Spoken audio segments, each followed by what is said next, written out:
Tiga. Selamat malam. Selamat malam, mari adik. Selamat malam, apa kabar? Kurang baik, Pak. Terima kasih sudah datang pada hari ini. Sebelumnya, saya akan memberikan nama saya Firman Syapulu. Adik bisa panggil saya dengan kata Firman, agar bagaimana kita bisa membangun hubungan kita agar bisa lebih aman, nyaman, dan lama juga. Dan saya akan mendampingi adik dalam sesi konseling ini. Tadi adik sudah mengatakan bahwa adik itu kurang baik, jadi ada waktu untuk kami bercerita, mencari tahu masalahnya adik. Sebelum kita memulai proses konseling, apakah adik sudah nyaman dalam tempat duduknya?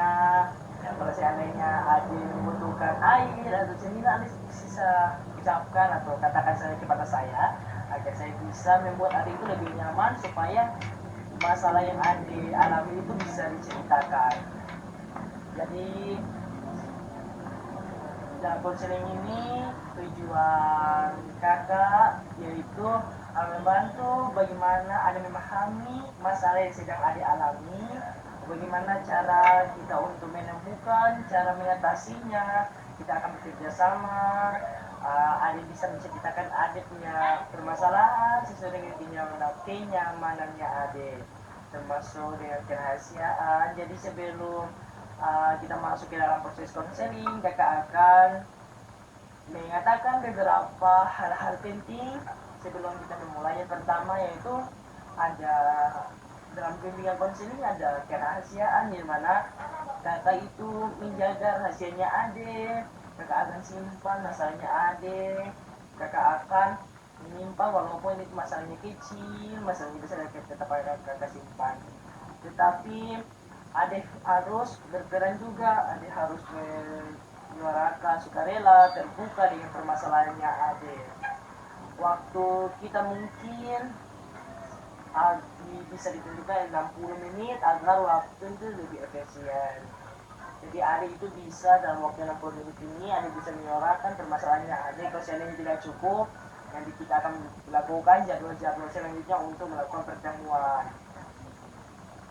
Kalau adik sudah siap, misalkan adik cerita apa yang sedang adik alami, masalah apa yang adik alami.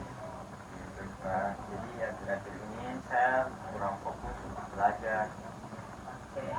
Ade sudah berani untuk menyampaikan masalahnya Ade. Terima kasih kakak sudah dipercaya untuk mendengar permasalahannya Ade. Kakak lihat dari permasalahannya Ade memang tidak mudah untuk menyelesaikan masalah tersebut dengan cepat, tapi dengan mengungkapkan masalah kepada orang yang ahli bisa memudahkan untuk memecahkan masalah. Jadi apa yang Ade rasakan itu suatu hal yang normal, karena banyak orang juga yang merasakan hal yang seperti Ade pada situasi sekarang. Saya mendukung masalahnya Ade agar cepat terselesaikan. Setelah Ade menceritakan masalahnya Ade, apa harapan yang Ade harapkan dari proses konseling ini, apa yang ingin Ade katakan, ucapannya selama kita bekerja sama dalam melakukan proses konseling ini. Harapannya Ade itu apa? Harapannya masalah saya bisa diselesaikan. Iya. Jadi kalau tidak keberatan, tidak memulai mengekspor lebih dalam lagi tentang apa yang Ade alami, silakan ceritakan dari bagian yang menurut Ade paling penting atau dibahas terlebih dahulu agar Ade itu tidak berat untuk menceritakan masalahnya sekaligus. Itu Ade. Terima kasih Ade atas waktu yang telah Ade berikan. Karena mungkin waktu kita sampai di sini, mungkin pada pertemuan selanjutnya kita bisa bertemu kembali dengan situasi Ade yang mungkin sudah lebih rileks, lebih nyaman. Mungkin waktu kita sampai di sini. Terima kasih Ade. Terima kasih.